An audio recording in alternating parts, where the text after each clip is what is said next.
Next आता है हमारा कंज्यूमर गुड्स। इससे पहले मैंने अभी आपको इंटरमीडिएट गुड्स और फाइनल गुड्स के बारे में एक्सप्लेन किया था। अब मैं एक्सप्लेन कर रही हूँ आपको कंज्यूमर गुड्स को, कि there are a lot of variety of consumer goods which are produce in our country.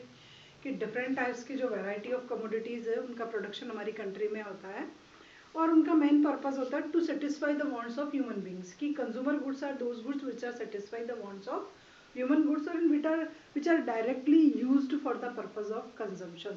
कि उनका मेन मोटिव जो होता है वो होता है हमारी वांट्स को सेटिस्फाई करना। तो कंज्यूमर गुड्स जो होता है वो गुड्स होता है जो रियल में ह्यूमन बींग्स की वांट्स को सेटिस्फाई करने के लिए कंट्री में प्रोड्यूस किया जाता है, जिनका पर्पस जो होता है वो कंजम्पशन ओनली वही होता है और कोई अदर इसका पर्पस नहीं होता है। तो there are a variety of consumer goods. Variety of consumer goods जो होता है उनका हमारे यहाँ प्रोडक्शन होता है। या जो कंज्यूमर गुड्स का क्लासिफिकेशन है वो थोड़ा सा डिफरेंट टाइप्स का है।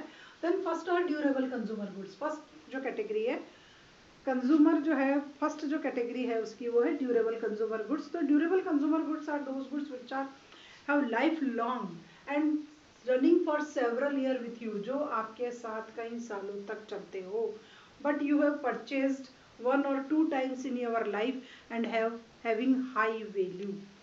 देखो ड्यूरेबल कंज्यूमर गुड्स वो गुड्स होता है सबसे पहले which can be used for several years of your life, जिसको आप अपनी लाइफ में सेवरल ईयर्स जो है लॉन्ग लाइफ तक आप उसको कंज्यूम कर सकते हो, and which have high value, और इनकी जो वैल्यू होती है वो बहुत हाई होती है, then it is known as durable consumer goods. For example है कि आपकी कार है, आपके फ्रिज है, एसी है, ये जो चीज़ें होती है वो लॉन्ग टाइम तक आपके साथ चलती है।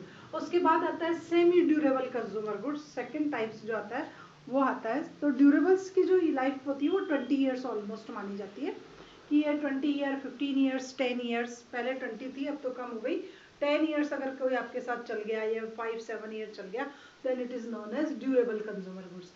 सेकेंड आता है आपका सेमी ड्यूरेबल कंज्यूमर गुड्स। तो semi durable consumer goods are which can used for a period of time, जिनको आप एक पीरियड ऑफ टाइम में ही जिनका यूटिलाइजेशन आप कर सकते हो, जिनको कंज्यूम कर सकते हो।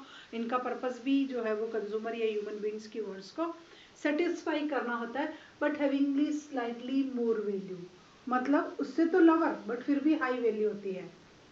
जो आपके ड्यूरेबल कंज्यूमर गुड्स होते हैं उनके कंपैरिजन में इनकी वैल्यू थोड़ी सी लोअर होती है, बट फिर भी ये लॉन्ग लाइफ जो होता है, पीरियड ऑफ ईयर जो होता है आप उसको कंज्यूम कर सकते हो। तो ये आपका कहलाएगा सेमी ड्यूरेबल कंज्यूमर गुड्स, और इनकी वैल्यू थोड़ी सी हाई होगी। नेक्स्ट आता है आपका non durable. Non durable consumer goods which used only at a single time और only in a single act, जिसको आप केवल एक ही बार यूज में ले सकते हो और एक ही काम के लिए यूज में ले सकते हो, एक ही समय में यूज में ले सकते हो। जब परचेज किया उसके मतलब उसी समय आप उसको कंज्यूम कर सकते हो, then it is known as non durable consumer goods. वो बिल्कुल भी नहीं टिक सकता। For example bread, butter, potato, इनकी लाइफ ज़्यादा नहीं होती है, तो ये केवल मात्र एक सिंगल यूज़ के लिए आता है। ब्रेड बटर आपने लिया, एक ही बार लोगे, एक ही बार खाओगे, खत्म, वो दोबारा उस ब्रेड का कुछ भी यूज़ नहीं होगा। उसके बाद फोर्थ कैटेगरी जो आती है वो आती है आपकी, देखो first, second, third, durable consumer goods, semi durable consumer goods, non durable goods which used in single act, जो केवल मात्र सिंगल एक्ट में काम आते हैं, वो आपके कहलाएंगे नॉन ड्यूरेबल। अब आती है आपकी फोर्थ टाइप में आता है सर्विसेज। ये भी एक कंज्यूमर गुड्स का पार्ट ही है services, and which is used by single consumer, जो ओनली एक सिंगल कंज्यूमर होता है, एक स्पेशल टाइम में एक स्पेशल कैटेगरी की सर्विसेज को ही यूज कर पाता है। Means one time, one consumer and one service, then these goods are known as service consumer goods. तो इनको क्या होता है, हम डायरेक्टली ह्यूमन बींग्स अपनी वांट्स को सेटिस्फाई करने के लिए लेता है।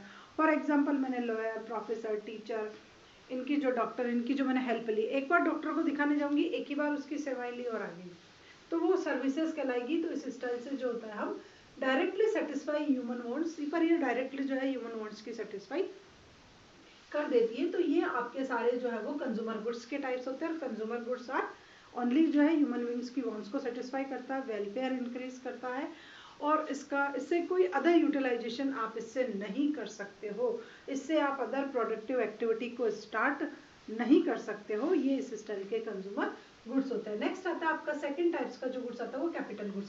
देखो यहाँ पर पहले पहले मैंने आपको 2 गुड्स समझाए थे, intermediate goods and final goods. अब मैं आपको समझा रही हूँ consumer goods and capital goods. Then consumer goods and capital goods जो है वो दोनों अलग अलग कैटेगरी के होते हैं। एक का पर्पस जो होता है वांट्स को सेटिस्फाई करना, वेलफेयर इंक्रीज करना, जबकि दूसरे का होता है ग्रोथ रेट इंक्रीज करना, आउटपुट करना, प्रोडक्टिविटी इंप्रूव करना, कंट्री की इकोनॉमिक कंडीशंस को जो है वो स्ट्रॉन्ग करना। तो अलग अलग पर्पस को लेकर के अलग अलग मोटिव से इस स्टाइल्स के गुड्स जो है वो अलग अलग कंट्री में किए जाते हैं। डिफरेंट डिफरेंट टाइप्स के जो हमारे इकोनॉमिक सिस्टम्स होते हैं उनमें डिफरेंट डिफरेंट टाइप्स की कमोडिटीज़ को जैसे वेराइटी दी जाती है। फॉर एग्जाम्पल इंडिया है, हमारी हाईएस्ट पॉपुलेटेड कंट्री है, तो हमारी मेन प्रायोरिटी कंज्यूमर गुड्स की होती है। यूएसए की जो है वो ग्रोथ ओरिएंटेड कंट्री है, डेवलप्ड कंट्री है, तो वहाँ जो है कैपिटल गुड्स उनका प्रोडक्शन हाई लेवल पर किया जाता है क्योंकि उनकी कंसंट्रेशन ओनली ग्रोथ पे होती है कि हम किस स्टाइल से ग्रोथ करें। तो कैपिटल गुड्स जो होते हैं, capital goods are those goods which are used as a fix assets in the production. सबसे पहले which are used as a fix assets in the production, इनका यूटिलाइजेशन जब प्रोड्यूसर प्रोडक्शन करता है तो एज ए फिक्स एसेट्स इस styles की commodity या गुड्स का जो है वो यूटिलाइजेशन करता है, प्रोडक्शन की प्रोसेस को रनिंग करता है। फॉर एग्जांपल आपका प्लांट है, आपकी मशीनरी है, बिल्डिंग है, तो ये जो कहलाएंगे वो आपके कैपिटल गुड्स कहलाएंगे। और ये जो है आपकी फिक्स एसेट्स जो है एज ए आपने इसका यूज़ किया and repeatedly used in the production process, और उनको आप रिपीटेडली जो है वो रिपीटली उसका यूज़ कर सकते हो वन बाय वन। एक बार यूज़ किया फिर उसको आप रिपीट कर लो, फिर आप उसको रिपीट कर लो। एक ही मशीन से आप हज़ारों टन का प्रोडक्शन जो है वो प्रिपेयर कर सकते हो।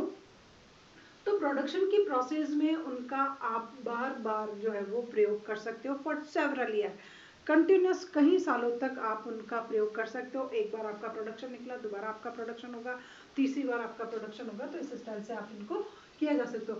बट हैविंग हाई वैल्यू, परंतु इस स्टाइल के कैपिटल गुड्स की जो वैल्यू होती है वो बहुत ज़्यादा हाई होती है। ये जो होते हैं वो हाई वैल्यू लिए हुए होते हैं। तो कैपिटल गुड्स इन्वॉल्व डेप्रिसिएशन। एक और बात है कि कैपिटल गुड्स में जो है वो डेप्रिसिएशन इन्वॉल्व होता है। इनमें थोड़ी सी अपनी जो है वैल्यू को लॉस करने की जो है कैरेक्टरिस्टिक्स अवेलेबल होती है, तो उसको हम डेप्रिसिएशन कहते हैं। Loss of value of fix assets, wear and tear etcetera, किसी भी नाम से आप इसको जान सकते हो। तो इनकी एक कैरेक्टरिस्टिक्स ये होती है कि इनमें जो है इनकी वैल्यू को लॉस करने की कैरेक्टरिस्टिक्स होती है। आज जो इनकी वैल्यू है वो कल नहीं होगी, और कल जो है वो इनकी वैल्यू परसों नहीं होगी, और इनकी वैल्यू में डाउनफॉल आएगा। जबकि कंज्यूमर गुड्स की वैल्यू हो सकती है इट में बी पॉसिबल इंक्रीज हो, बट कैपिटल गुड्स की उसकी जो ओरिजिनल वैल्यू होगी, जैसे आज मैं एक बार एक मशीन परचेज करके लाई, अब उसके 4 साल बाद अगर मैं इवेल्युएट करूं तो मेरी उस मशीन की वैल्यू मेरे पास कुछ भी नहीं होगी, क्योंकि उसमें जो है वो लॉस ऑफ वैल्यू की कैरेक्टरिस्टिक्स होती है। तो कैपिटल गुड्स जो होते हैं वो ऑलमोस्ट प्रोडक्शन की प्रोसेस में यूज़ किए जाते हैं, हाई वैल्यू लिए होते हैं, उनको आप रिपीट कर करके प्रोडक्शन की प्रोसेस में आप उनका यूटिलाइजेशन कर सकते हो। तो ये हो गया आपका all capital goods are producer goods.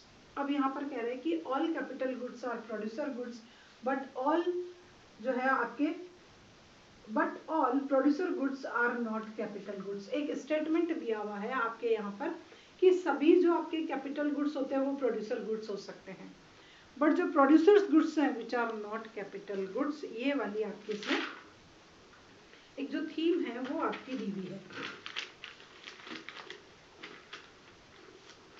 तो यहाँ पर हम देखेंगे कि अगर सपोज कीजिए कि मैं एक प्रोड्यूसर हूँ और मैंने प्लांट और मशीनरी काम में ली है, तो मेरी प्लांट और मशीनरी मेरा क्या कहलाएगी, प्रोड्यूसर गुड्स भी है और मेरा कैपिटल गुड्स भी है।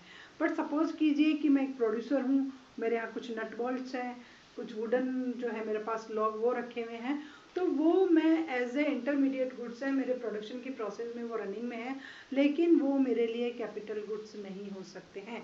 देखिए वापस समझ लीजिए कि मैं एक प्रोड्यूसर हूँ और प्रोडक्शन कर रहा हूँ, मेरे पास हैवी मशीनरी है, प्लांट्स है, सब कुछ है, तो वो मेरा क्या होगा, कैपिटल गुड्स होगा, और वो प्रोड्यूसर गुड्स भी होगा क्योंकि वो मशीनरी और वो प्लांट जो है वो प्रोडक्शन की प्रोसेस में काम में आ रही हैं। बट अब कुछ नट है, बोल्ट्स है, जिनसे मैं मशीन को टाइट करती हूँ या कुछ और यूटिलाइजेशन करती हूँ, या कुछ और अलग चीज़ें हैं जो मेरे पास है, जैसे मेरे पास वुडन है स्टॉक, वुड जो है वो मेरे फर्नीचर का काम है और मैंने वुड को एज ए स्टॉक में रखा हुआ है, तो वो मेरा कैपिटल गुड्स नहीं हो सकती है। प्रोड्यूसर गुड्स हो सकती है पर वो मेरा कैपिटल गुड्स नहीं है। क्यों नहीं है, क्योंकि उन नट बोल्ट्स की वैल्यू मशीन के कंपैरिजन में काफ़ी लोअर होती है, उनको मैं रिपीट कर करके कंटिन्यूस जो है उनका यूटिलाइजेशन नहीं कर सकते। मैं वुडन के ब्लॉक का एक ही टाइम यूज़ कर सकती हूँ, बार बार उसका प्रयोग नहीं कर सकती, लेकिन प्लांट और मशीनरी का यूटिलाइजेशन मैं बार बार कर सकती हूँ। तो यहाँ पर आपको थोड़ा सा इस बात को समझना है, इससे क्वेश्चन आ जाए तो आपको ये देना है कि जो ऑल प्रोड्यूसर गुड्स है चार कैपिटल गुड्स की, वो कैपिटल गुड्स हो सकते हैं, but all capital goods are producer but all producer goods are not capital. पहले वाली लाइन को समझ लो, all capital goods are producer goods, जितने भी कैपिटल गुड्स होंगे वो प्रोड्यूसर होंगे ही होंगे, वो प्रोडक्शन में आपकी हेल्प करेंगे ही करेंगे। तो मैंने आपको यहाँ एग्जांपल लिया कि मेरा कैपिटल गुड्स क्या है, कि मैंने प्लांट और मशीनरी ले रखी है। प्लांट और मशीनरी बहुत हाई वैल्यू के होते हैं। आप पहले सारी कैरेक्टरिस्टिक्स देख लीजिए कैपिटल की। एक तो मेरी फिक्स एसेट्स है, सेवरल ईयर तक जो है वो मेरे साथ है, उसके बाद उसमें अपनी वैल्यू को लॉस करने की भी कैरेक्टरिस्टिक्स अवेलेबल है, तो वो कैपिटल गुड्स है और प्रोड्यूसर गुड्स भी हैं। अब क्या है कि मेरे पास कुछ और प्रोड्यूसर गुड्स भी हैं। फॉर एग्जांपल मैंने आपको लिया कि मेरे पास वुडन के कुछ लॉक्स हैं, मेरे पास कुछ नट बोल्ट्स हैं, वो हैं, तो वो मेरे प्रोड्यूसर गुड्स होते हुए भी मेरे कैपिटल गुड्स नहीं है, क्योंकि मैं एक ही लकड़ी का जो है वो बार बार यूटिलाइजेशन नहीं कर सकते। नट बोल्ट की वैल्यू बहुत लोअर होती है, इतनी हाई वैल्यू नहीं होती, लॉन्ग लाइफ तक वो मेरे साथ नहीं चल सकते हैं, तो इसलिए वो नहीं है। अब ये कह रहा है कि producer goods are those goods. देखिए producer goods are those goods, first goods used as a raw material. जिन गुड्स को हम as a raw material use लेते हैं वो हमारे क्या कहलाएंगे, प्रोड्यूसर गुड्स कहलाएंगे। जिनको मैं as a raw material use लेती हूँ और जिनको फिनिश गुड्स में कन्वर्ट कर करके और फिर मैं मेरा जो है वो फाइनल प्रोडक्शन देती हूँ। तो यहाँ मैंने एग्जांपल आपके सामने वुड का लिया कि मैं फर्नीचर बनाती हूँ, तो ये गुड्स क्या होगा, वुड मेरा जो है वो एज ए रॉ मटेरियल काम में होगा। और ये क्या है, नॉन ड्यूरेबल है। वुड क्या है, वो नॉन ड्यूरेबल है, ज़्यादा लंबे समय तक वो मेरे साथ नहीं चलेगी, पहली कैरेक्टरिस्टिक्स। दूसरा इसका सिंगल यूज़ है, एक बार फर्नीचर बनाऊंगी तो एक मैं वुडन के ब्लॉक का यूटिलाइजेशन करूंगी, उसके बाद उसका यूटिलाइजेशन नहीं हो सकता। थर्ड कैरेक्टरिस्टिक्स है कि लो वैल्यू है, इसकी वैल्यू इतनी हाई नहीं है। वुडन के लॉक्स की वैल्यू फर्नीचर के कंपैरिजन में बहुत लोअर होती है, तो इनकी वैल्यू हाई नहीं होने की वजह से ये प्रोड्यूसर गुड्स होते हुए भी जो है वो कैपिटल गुड्स नहीं है। पहली बात देखो, producer goods are those goods. Producer goods कौन से गुड्स होते हैं, सबसे पहले goods used as a raw material. ऐसे गुड्स जिनका मैं रॉ मटेरियल की तरीके से काम में लेती हूँ मेरे प्रोडक्शन की प्रोसेस में, वो नॉन ड्यूरेबल है, ज़्यादा लंबे समय तक नहीं चलेंगे, उनकी वैल्यू बहुत लोअर होगी। उसके बाद जो है उनका सिंगल यूज़र है, उनको मैं रिपीट कर करके उनका यूटिलाइजेशन नहीं कर सकती।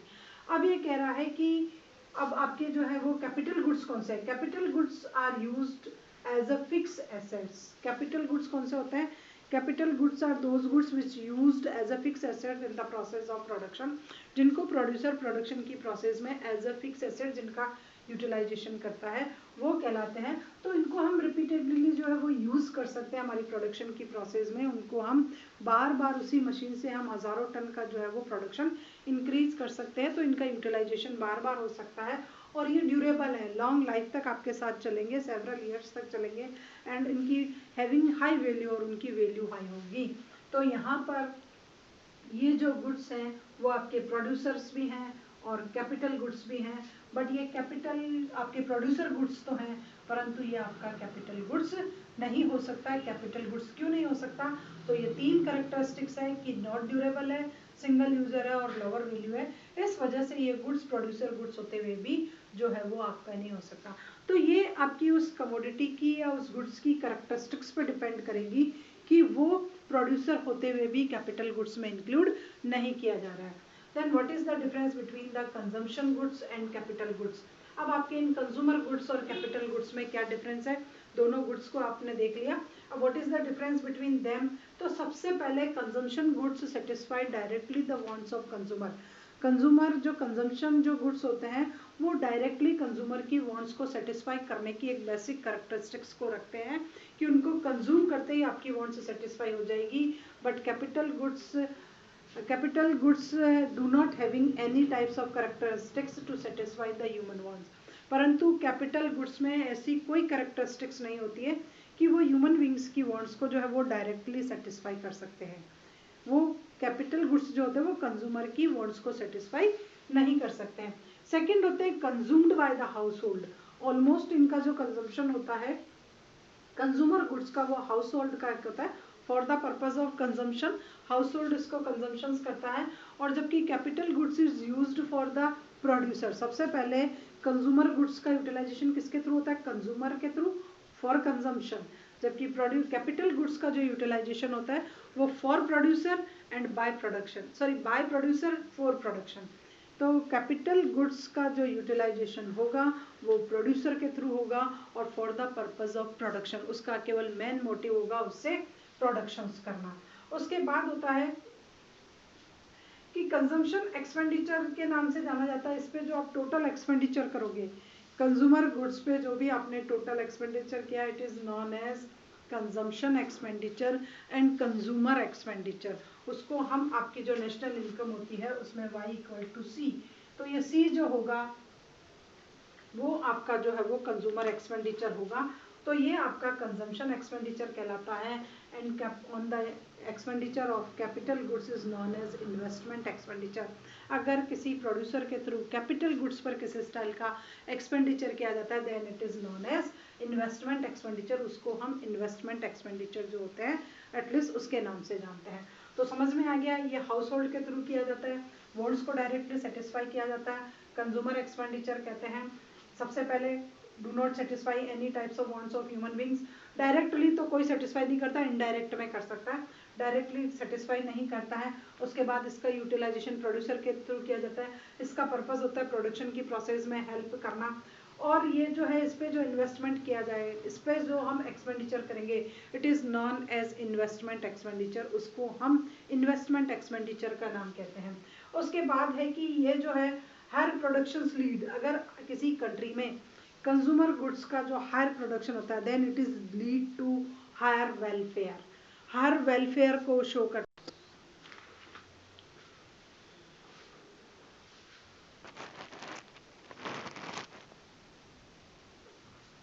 तो इस स्टाइल का जो एक्सपेंडिचर होगा वो आपके यहाँ अगर किसी कंट्री में कंज्यूमर गुड्स का प्रोडक्शन हायर लेवल का होता है it means is lead to higher welfare.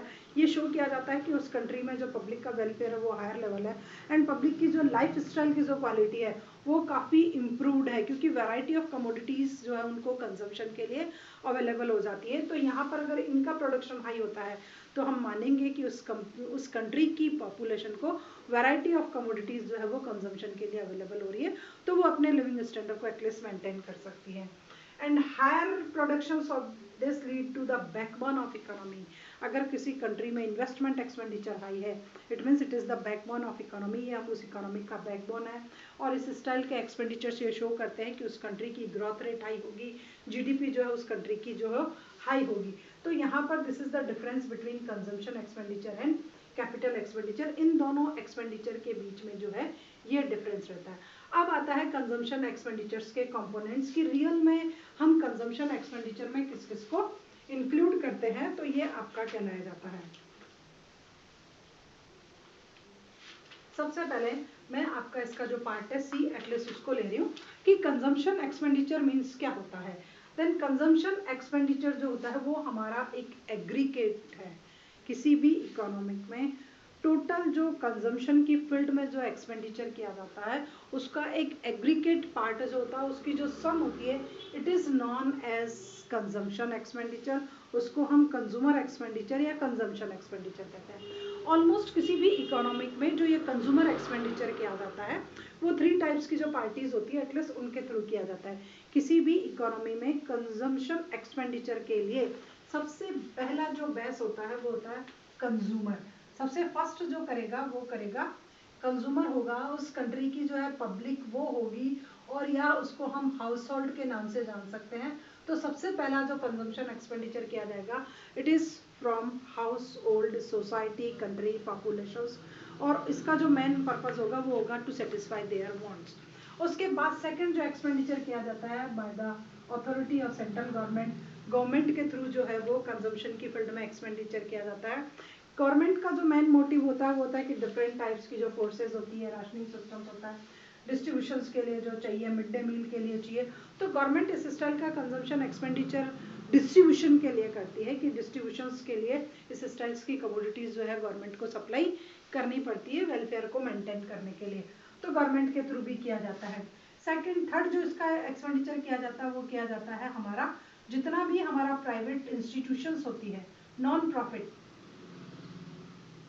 जितनी भी हमारी जो प्राइवेट इंस्टीट्यूशंस है, एनजीओ है, टेम्पल है, मॉस्क्यू है, गुरुद्वारे हैं, तो ये जो सब इसके लिए करती है और उनका मेन पर्पस होता है चैरिटी के लिए, डोनेट के लिए, डिस्ट्रीब्यूशंस के लिए, फ्री सप्लाई के लिए।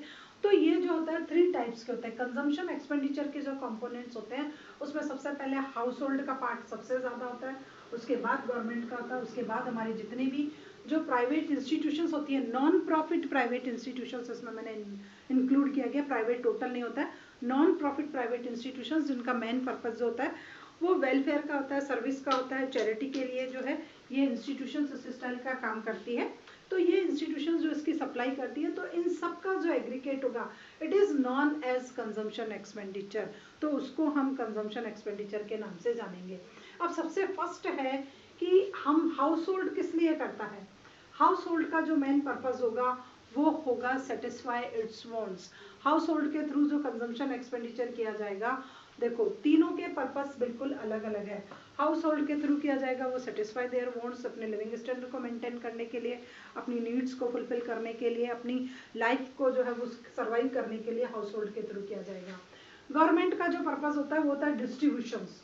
गवर्नमेंट जो ये स्टाइल का एक्सपेंडिचर करेगी वो होगी डिस्ट्रीब्यूशन सिस्टम को स्ट्रॉन्ग करने के लिए, राशनिंग के लिए, मिड डे मील के लिए, और पता नहीं किस किस के लिए गवर्नमेंट इस स्टाइल का एक्सपेंडिचर जो है वो कर देती है। और ये जो इंस्टीट्यूशंस करेगी इनका मोटिव होगा ओनली फॉर चैरिटी, और ये जो हो गया तीनों का वो हमारा मिलकर के हो गया हाउस होल्ड एक्सपेंडिचर। तो हाउस होल्ड एक्सपेंडिचर में हम इन तीनों के एग्रीगेट्स को जो है वो लेते हैं।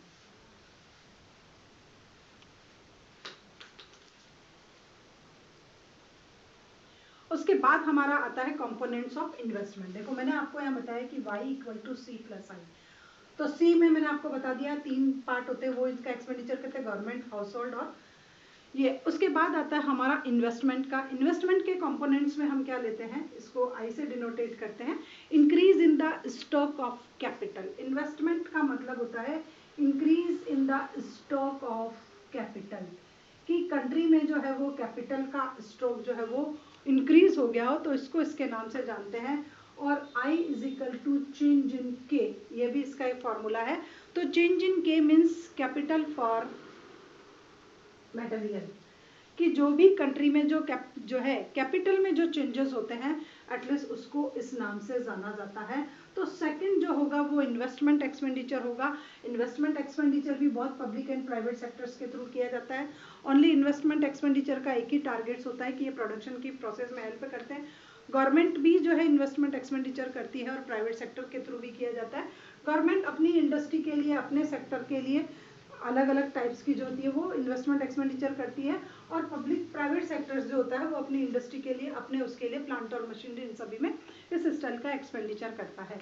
तो fixed investment increase in the stock of fixed assets. अब ये हो गया कि ये जो है हमारा ये क्या है, फिक्स्ड इन्वेस्टमेंट होता है, ये लॉन्ग लाइफ के लिए किया जाता है, फिक्स्ड इन्वेस्टमेंट माना जाता है। अगर गवर्नमेंट इस स्टाइल का एक्सपेंडिचर करती है तो उसको हम एक फिक्स्ड इन्वेस्टमेंट मानते हैं। और fixed investment increase in the stock of fixed assets. इस स्टाइल के इन्वेस्टमेंट एक्सपेंडिचर से किसी भी कंट्री में जो है वो फिक्स्ड स्टॉक की जो है हमारी फिक्स एसेट्स की जो लिमिट्स है एटलीस्ट वो इंक्रीज हो जाती है। यहाँ इस बात को वापस ध्यान से समझना। सेकंड जो है हमारा y = C+I, आई जो होता है वो भी बहुत पब्लिक और प्राइवेट सेक्टर्स के थ्रू किया जाता है। गवर्नमेंट भी इन्वेस्टमेंट एक्सपेंडिचर करती है और प्राइवेट सेक्टर भी जो है वो इन्वेस्टमेंट एक्सपेंडिचर करता है। दोनों का टारगेट एक ही होता है कि हमारी प्रोडक्टिविटी को इम्प्रूव करना। तो यहाँ पर इस स्टाइल का जो फिक्स्ड इन्वेस्टमेंट होता है अगर वो कंट्री में इंक्रीज हो रहा है, इस स्टाइल का इन्वेस्टमेंट कंट्री में इंक्रीज हो रहा है, इट मीन्स कंट्री में जो है वो फिक्स एसेट्स की क्वांटिटी जो है वो इंक्रीज हो रही है। पहले इस बात को समझ लो कि इस स्टाइल का इन्वेस्टमेंट जो है वो फिक्स एसेट्स की क्वांटिटी को इंक्रीज करता है। सपोज कीजिए कि एक प्रोड्यूसर था और उस प्रोड्यूसर के बाद जब वो स्टार्टिंग में जब करता है का उसका प्रोडक्शन, तो उसके पास जो ओपनिंग स्टॉक था मशीन का वो था 8, कि एक प्रोड्यूसर के पास स्टार्टिंग में जब मशीन का जो प्रोडक्शन था उसका स्टॉक था 8 और लास्ट में उसी प्रोड्यूसर के पास उसका जो क्लोजिंग स्टॉक था वो 10 मशीन था। It means during this year, देखो ये एक पर्टिकुलर टाइम पीरियड में होते हैं, ये बात मैं बोल नहीं रही हूँ, लेकिन आप ध्यान रखना कि जब भी इनकी कैलकुलेशन होगी तो पर्टिकुलर टाइम पीरियड के लिए होगी। 12 मंथ जो होता है इनकी कैलकुलेशन का एक एग्रीगेट माना जाता है, जो भी गवर्नमेंट का फाइनेंशियल होता है एटलीस्ट उसकी कैलकुलेशंस वहीं तक जाकर के होती है। तो जब आपका 1 जनवरी को ओपनिंग स्टॉक 8 मशीन का था और 31 दिसंबर को आपका क्लोजिंग स्टॉक 10 मशीन का था, इट मीन्स इस ईयर, ड्यूरिंग दिस ईयर आपका जो फिक्स एसेट्स का इन्वेस्टमेंट है it is increase by 2 machine. आपने 2 मशीन से आपका जो है वो फिक्स एसेट्स जो है वो इंक्रीज कर ली है। स्टार्टिंग में आपके पास 8 मशीन थी, फिर पूरे साल आपने क्या प्रोड्यूस किया, क्या सेल किया वो आप जानते हो, लेकिन लास्ट में जब जो था आपके पास 10 मशीन का बचा। स्टार्टिंग में आप 8 मशीन को लेकर थे, जब आप लास्ट में कैलकुलेशन कर रहे थे आपके पास 10 मशीन है। इट मीन्स उस साल आपने 2 मशीन जो है वो नई पूरी फिक्स एसेट्स जो है वो जनरेट कर ली है। तो ये होता है आपका फिक्स्ड एसेट्स और फिक्स्ड कैपिटल। अब इससे क्या होगा कि यहाँ अगर आपने हायर ये हुई है आपके पास, अगर ये हायर होता है फिक्स एसेट जनरेशन की कैपेसिटी किसी भी कंट्री में हाई होती है, बहुत ज़्यादा होती है, सपोज करें तो 2 ही है। अगर यहाँ क्या होता है कि आपका जो प्रोडक्शन वो 20 होता है, इट मीन्स आपने 12 मशीन को प्रोड्यूस कर लिया है इस साल में। तो ये शो कर रहा है, इस स्टाइल का जो इंक्रीमेंट होता है वो ये शो कर रहा है कि आप हायर लेवल ऑफ आउटपुट को प्रोड्यूस कर सकते हो। सबसे पहली बात आपकी एफिशिएंसी को इम्प्रूव कर रहा है कि आपकी फर्म की जो एफिशिएंसी है वो क्या है, हायर है। इसकी क्या मेरिट्स है, देखिए मैं आपको इसकी मेरिट्स बता रही हूँ कि अगर ये हुआ तो क्या था, ये था। अगर ये होता है तो ये आपकी हायर एफिशिएंसी को शो कर रहा है, हायर कैपेसिटी को शो कर रहा है, और ये बता रहा है कि आप इस कंट्री में हायर ग्रोथ रेट है, इस कंट्री में क्या है, हायर ग्रोथ रेट है, हायर एफिशिएंसी है, हायर कैपेसिटी है। इस स्टाइल का जो है फिक्स एसेट्स में इंक्रीज होने का ये होता है। तो ये जो इन्वेस्टमेंट एक्सपेंडिचर होगा वो 2 टाइप से होगा। फर्स्ट है कि आप फिक्स एसेट्स में इंक्रीमेंट करें, दूसरा आप इन्वेंट्री में जो है वो करें कि आप जो है इन्वेंट्री को इंक्रीज करना चाह रहे हो या फिक्स एसेट्स को इंक्रीज करना चाह रहे हो। तो पहला एग्जांपल मैंने इन्वेस्टमेंट में लिया फिक्स एसेट्स को इंक्रीज करने का, कि किसी भी इकोनॉमिक में फिक्स एसेट्स में अगर इंक्रीमेंट होता है तो 8 की बजाय 12 का प्रोडक्शन हो गया, 20 का प्रोडक्शन हो गया, तो ये चेंजेस हुआ। इट मीन्स उस कंट्री में एफिशिएंसी बेटर है, कैपेसिटी बेटर है, हायर प्रोडक्टिविटी अवेलेबल है, हायर आउटपुट इट में भी पॉसिबल उस कंट्री में हो सकता है। अब सेकंड ये जो है, यहाँ तो मैंने आपको लिया कि आपकी मशीन यानी कि फिक्स एसेट्स का एग्जांपल लिया। सेकंड इन्वेस्टमेंट जो है वो इन्वेंट्री में भी हो सकता है। इट में भी पॉसिबल कि आपका इन्वेंट्री का जो है स्टॉक एटलीस्ट वो चेंज हो गया। तो इन्वेंट्री इन्वेस्टमेंट मीन्स होता है कि at the point of time producer hold stock. Inventory investment means क्या होता है, पहले ये समझ लो। Inventory investment at a point of time, at a point of time producers having stock, producer के पास जो भी स्टॉक होता हो एटलीस्ट वो कहलाएगा इन्वेंट्री मैनेजमेंट। कि अब किसी भी टाइम, पहले एक बार वापस समझ लो इन्वेंट्री इन्वेस्टमेंट क्या होता है। पहले था फिक्स एसेट्स इन्वेस्टमेंट, अब था इन्वेंट्री इन्वेस्टमेंट भी जो है वो आपका इसी का इसी का एक्सपेंडिचर का एक पार्ट है। तो इन्वेंट्री इन्वेस्टमेंट मीन्स होता है कि एक पर्टिकुलर टाइम पीरियड में प्रोड्यूसर्स के पास स्टॉक में क्या क्या है।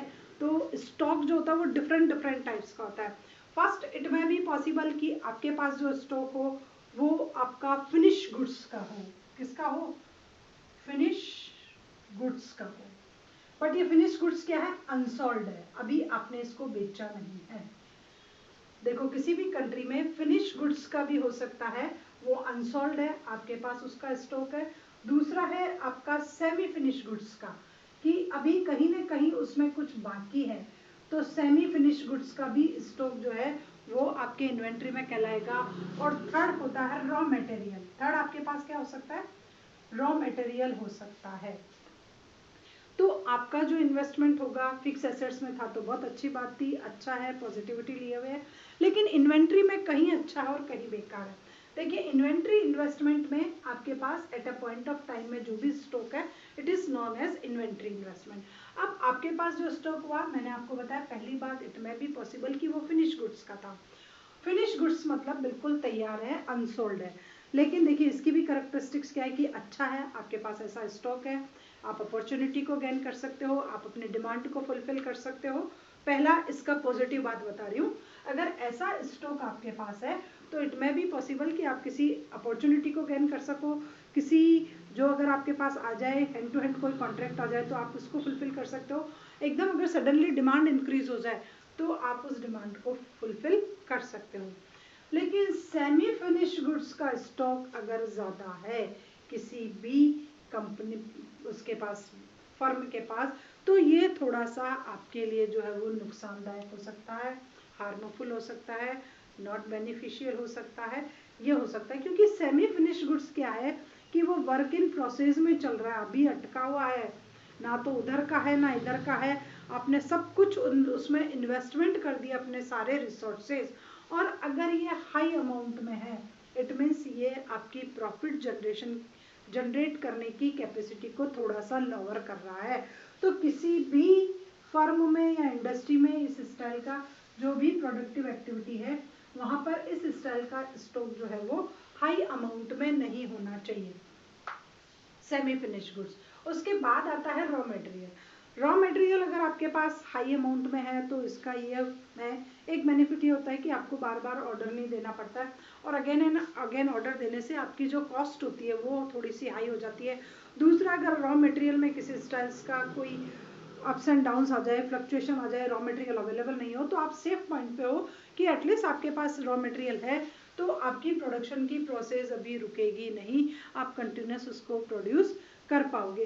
तो यहाँ तक ये माना जाता है कि एक आपका जो रीऑर्डर लेवल तक जो आपका रॉ मटेरियल का स्टॉक है वो आपके पास है तो बेटर है, उससे एक्सेस में है तो आपकी कॉस्ट ऑफ कैपिटल यहाँ भी इंक्रीज हो सकती है।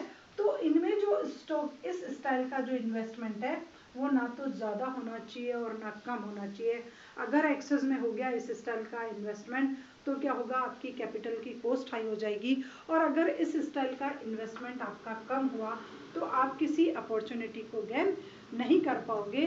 तो यहाँ पर ये बता रखा है कि फिनिश गुड्स और रॉ मटेरियल और increase in investment stock is called investment of producer. इस स्टाइल का अगर कोई इंक्रीमेंट होता है प्रोड्यूसर के कि लास्ट ईयर आपके पास फिनिश गुड्स कितना था और इस ईयर आपके पास फिनिश गुड्स कितना है, तो इन दोनों का जो डिफरेंस होगा एटलीस्ट वो ही इस ईयर का आपका इन्वेस्टमेंट एक्सपेंडिचर कहलाया जाएगा।